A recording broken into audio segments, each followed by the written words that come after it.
Hello, Africa. Hello, goodwill people across the world.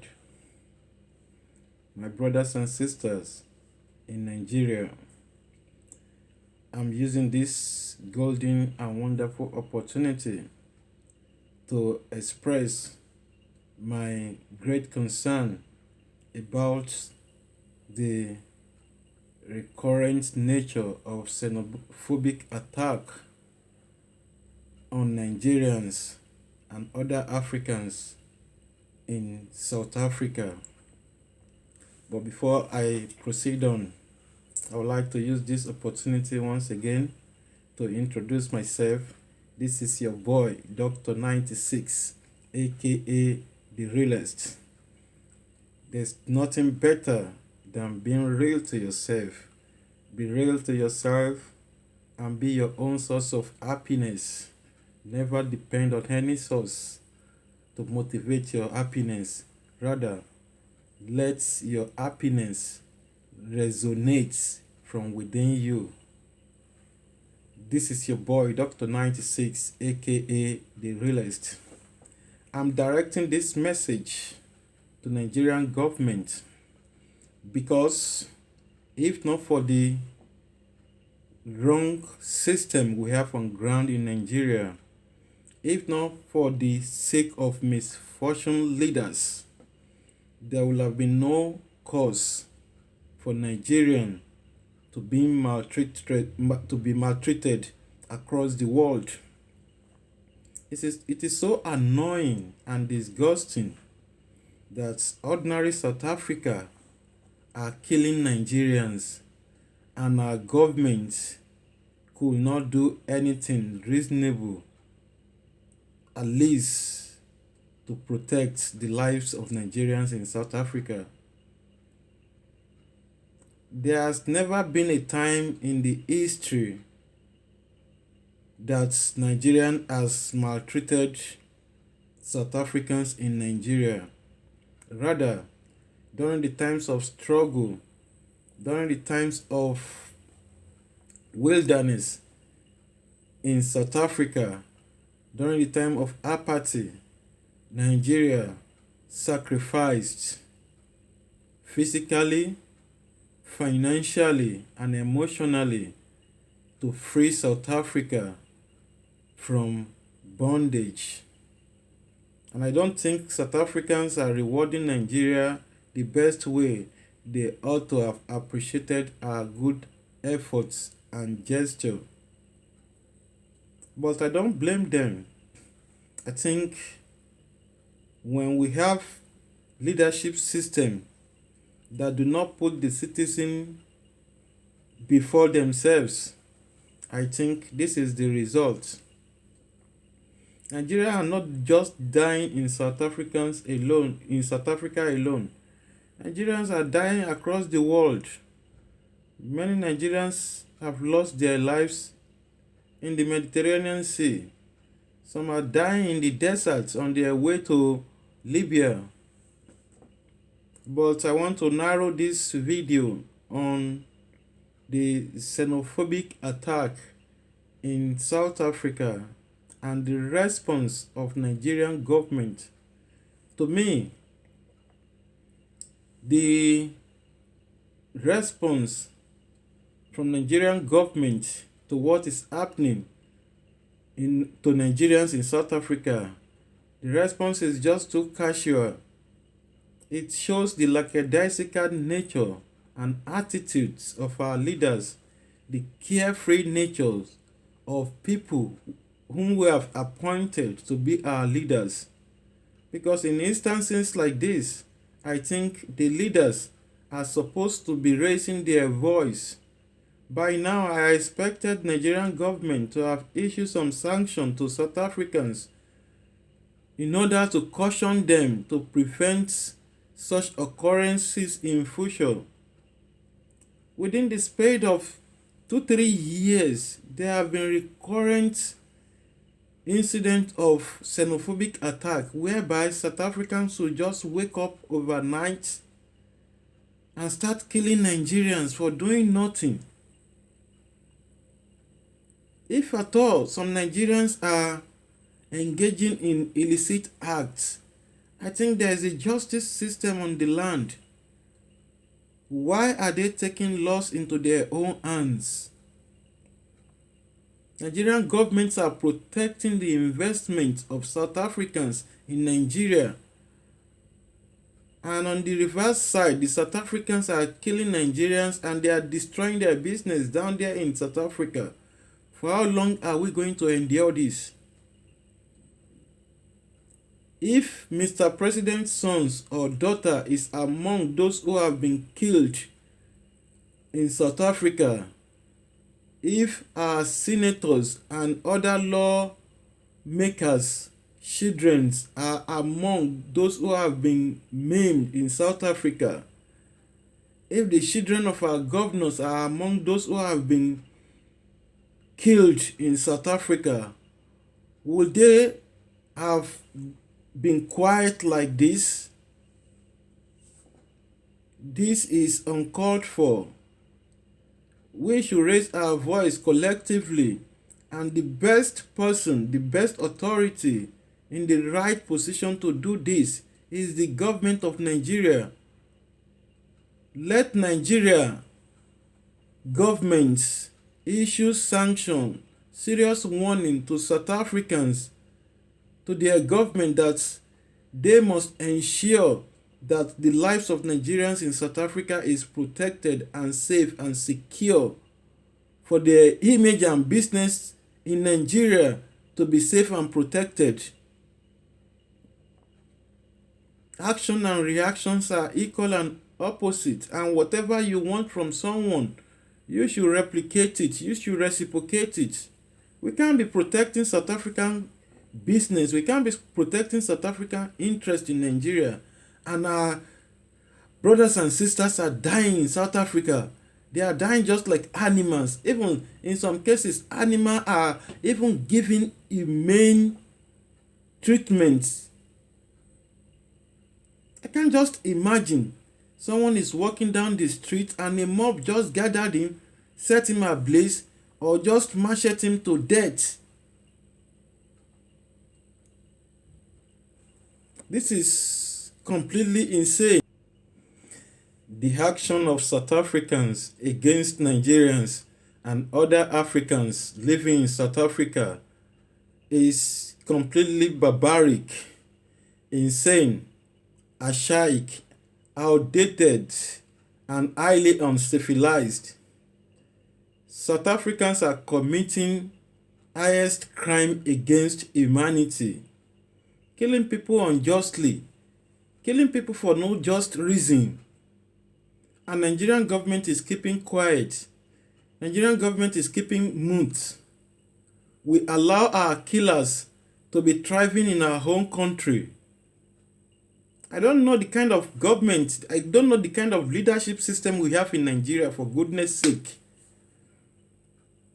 Our government collaborates with our enemies to even exploit us in our own country. South African companies operating in Nigerians, they are exploiting Nigerians on the highest level. The Shoprite is there selling substandard and inferior goods to Nigeria at exorbitant price, and Nigerian government is not doing anything. MTN is there charging exorbitant rates, and so many others.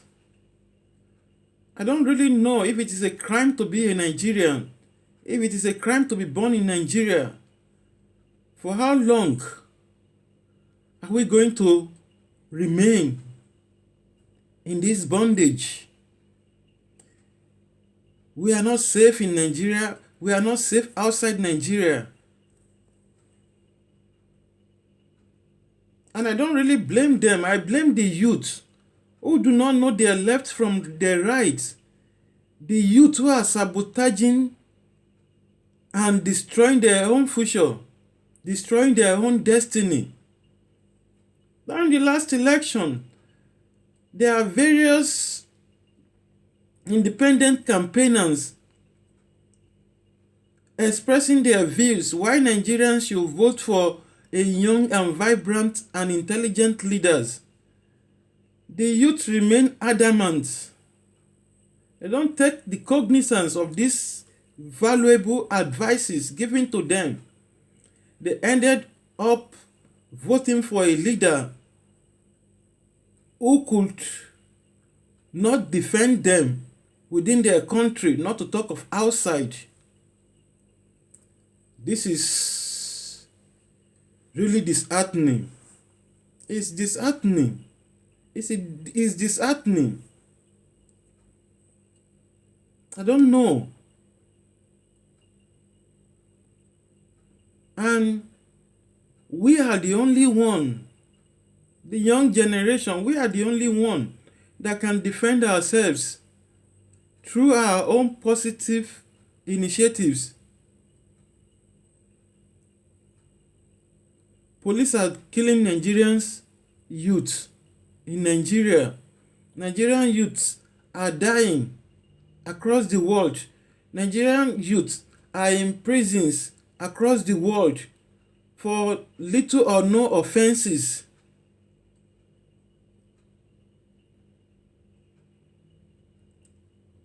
Please, Nigerian youths, wake up. Now is the time. There is no time better than now to express our grievances to our leaders.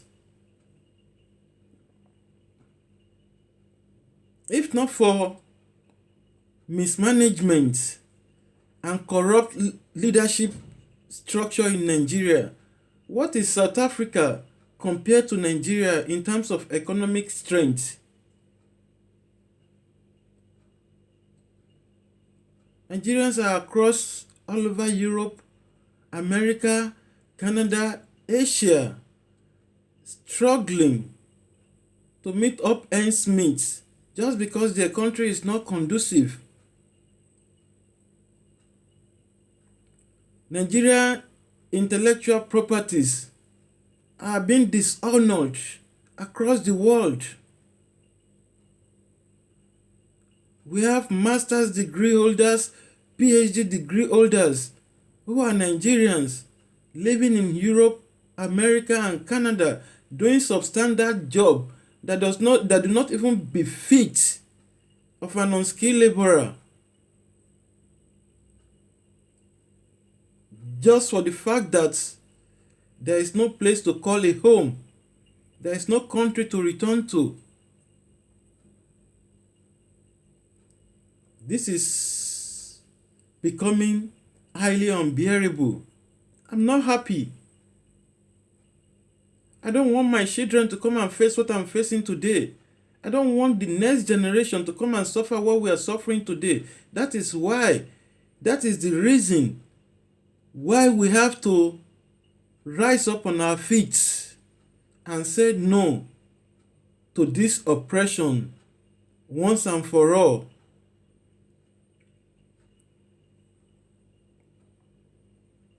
Nobody is saying anything. No sanction is being issued to South Africans. When someone misbehaved, if the person is not reprimanded, if the person is not correct, why will they stop? The frequency of this xenophobic attack is becoming something else. Xenophobic attack on Nigerians in South Africa in 2018, in 2017, in 2016, and currently happening now in 2019. And our leaders are not doing anything. Please, make Nigeria conducive for us. We are suffering outside. Make Nigeria conducive for us. Initiate better policies that will enhance economic prosperity so that our youth will not be running away.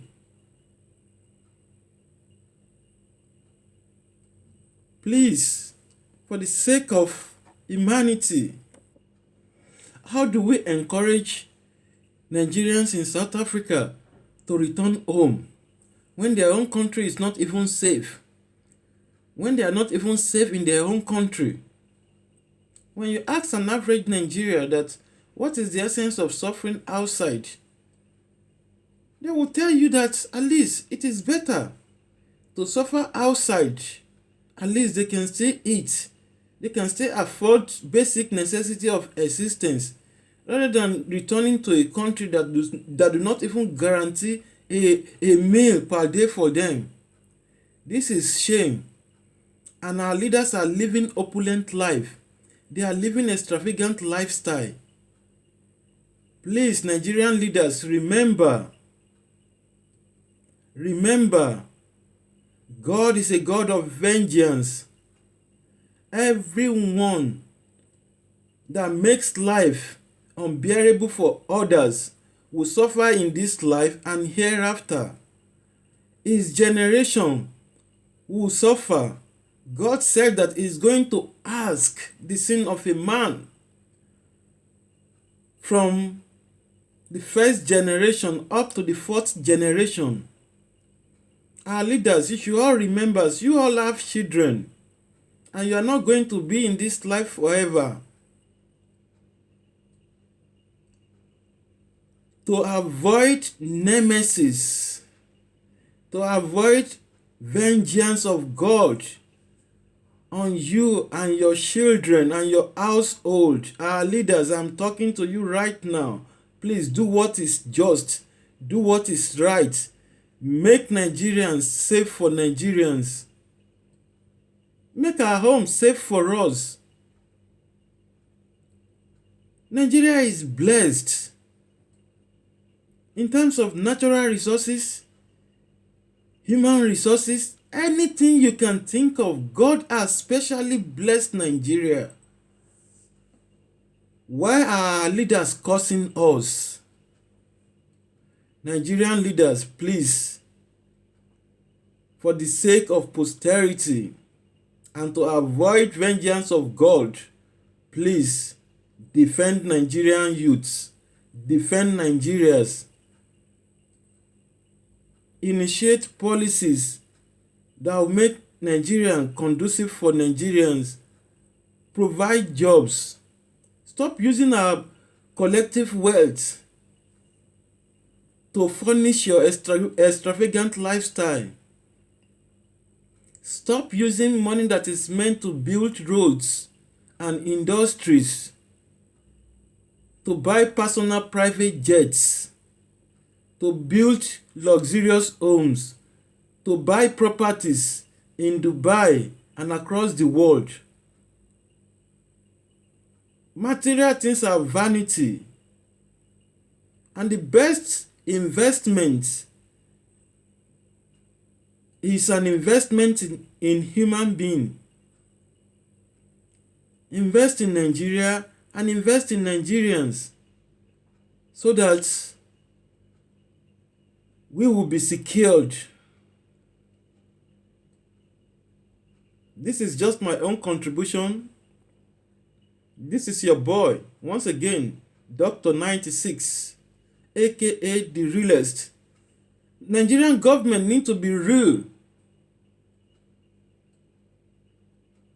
You governor, you senator, you House of Rep member, you local government chairman, present and past leaders, you all need to do something because you have destroyed Nigeria. You all need to work together and rise up now to avoid anger of God. Build Nigeria back for us not to suffer outside any longer.